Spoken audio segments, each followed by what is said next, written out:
Hello बच्चों, let's read the question.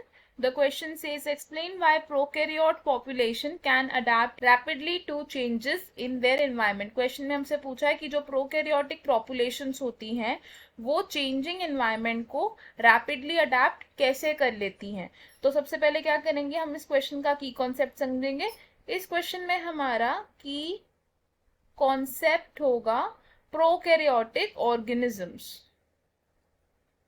Prokaryotic organisms. Prokaryotic organisms कैसे organisms होते हैं? ये होते हैं प्रिमिटिव सिंपल ऑर्गेनिजम्स जिसमें बैक्टीरिया इंक्लूड होते हैं. तो हम इसे कैसे लिखेंगे? Primitive and simple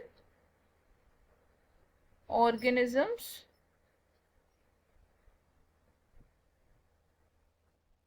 that include bacteria. अब प्रोकैरियोटिक ऑर्गेनिजम्स जो होते हैं ये रैपिडली मल्टीप्लाई करते हैं. क्या करते हैं? ये मल्टीप्लाई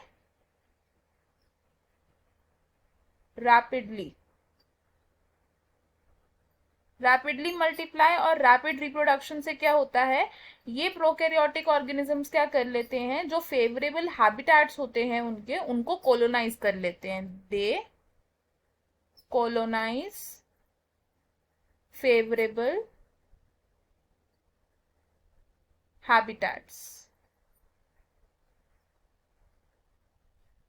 अब क्योंकि इन ऑर्गेनिजम्स में रैपिड मल्टीप्लिकेशन होती है, due to rapid multiplication, rapid multiplication की वजह से क्या हो सकता है कि जो म्यूटेशन के चांसेस हैं वो इंक्रीज हो सकते हैं. तो हम इसे लिखेंगे chances of mutation increases. Mutation के चांसेस इंक्रीज होने का मतलब क्या है कि जो जेनेटिक वेरिएबिलिटी है उसके चांसेस भी बढ़ेंगे. इसका मतलब कि genetic variability can occur.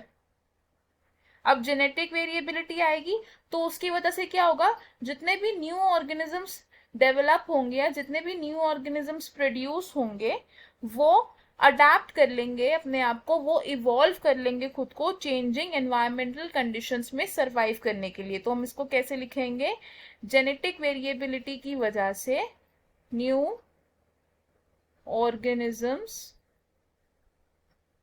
Adapt to changing and evolve to survive in changing environment. अब ये क्योंकि अडेप्ट और खुद को इवॉल्व कर लेते हैं उसकी वजह से क्या होता है कि जो नए ऑर्गेनिजम्स होते हैं वो इजीली रिकॉलोनाइज कर लेते हैं उन्हीं हैबिटेट्स को without any problem. So new evolved organisms recolonize the habitats without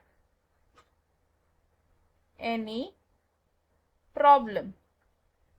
तो यही एक रीजन है जिसकी वजह से प्रोकैरियोटिक पॉपुलेशन इजीली अडेप्ट कर लेती है चेंजेस इन एनवायरनमेंट को. तो अब हमें हमारे क्वेश्चन का आंसर मिल गया. हमने क्या पढ़ा इस क्वेश्चन में कि जो प्रोकैरियोट्स होते हैं उनमें रैपिड मल्टीप्लिकेशन होती है और रैपिड मल्टीप्लिकेशन की वजह से म्यूटेशन के चांसेस इंक्रीज हो सकते हैं. म्यूटेशन के चांसेस इंक्रीज हो रहे हैं यानी कि जेनेटिक वेरिएबिलिटी हो सकती है और जेनेटिक वेरिएबिलिटी की वजह से जो न्यूली डेवलप्ड ऑर्गेनिजम्स होंगे वो खुद को इवॉल्व कर लेते हैं और अडेप्ट कर लेते हैं चेंजिंग एनवायरनमेंट में सरवाइव करने के लिए. अब इसकी वजह से क्या होगा कि जो नए इवॉल्व्ड ऑर्गेनिजम्स हैं वो रिकॉलोनाइज कर लेते हैं उन्हीं हैबिटेट्स को without any problem. I hope you understood it well. All the best. Thank you.